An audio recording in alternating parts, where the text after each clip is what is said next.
And I'll repeat it. Yeah.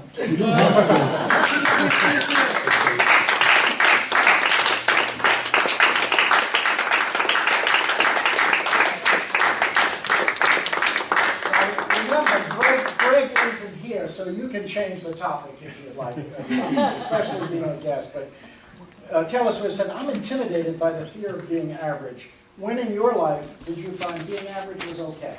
Or something else you want to talk about?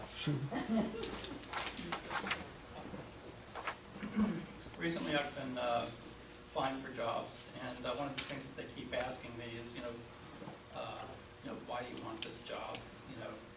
And for me it's not so much a matter of wanting the job, it's a matter of how well can I do the job. And it's hard to tell.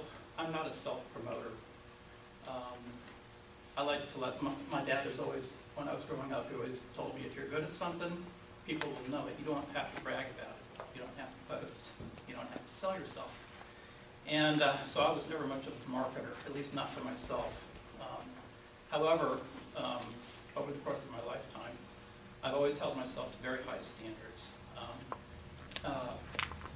I've never been interested in being average, and I've always wanted, whatever I did, I wanted to be not necessarily the best, but I wanted to put the best effort forth in whatever it was that I was doing. And I was never going to do it halfway. If I'm going to do something, I'm going to do it all the way.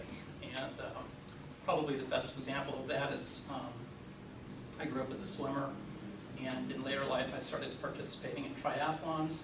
And however, as a triathlete, I only did one of the three disciplines. There's swimming, biking, running, and I was a swimmer.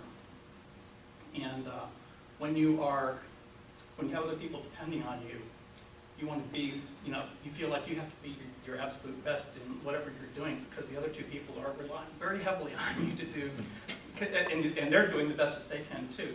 So you're being held not just to your own standard, but you feel like with other people depending on you that you have to do the best that you can do.